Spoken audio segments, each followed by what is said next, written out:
এক জঙ্গলে এক ভয়ঙ্কর সিংহ থাকত।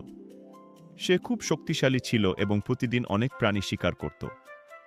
একদিন সব প্রাণী একসাথে সভা করল। তারা ভাবল, যদি প্রতিদিন একজন করে প্রাণী নিজে থেকেই সিংহের কাছে যায়, তাহলে সে আর অন্যদের মারবে না।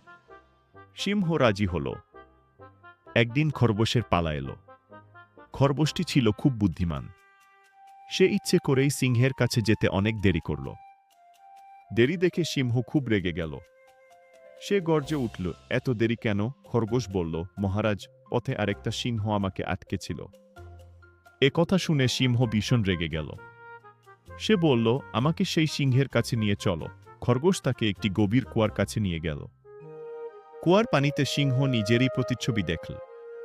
সে ভাবল, ওটাই অন্য সিংহ। রাগে সে কুয়ার মধ্যে ঝাঁপ দিল এবং আর বের হতে পারল না। এইভাবে বুদ্ধিমান খরগোশ তার বুদ্ধি দিয়ে পুরো জঙ্গলকে সিংহের হাত থেকে বাঁচাল। নৈতিক শিক্ষা, শুধু শক্তি নয়, বুদ্ধি আসল শক্তি।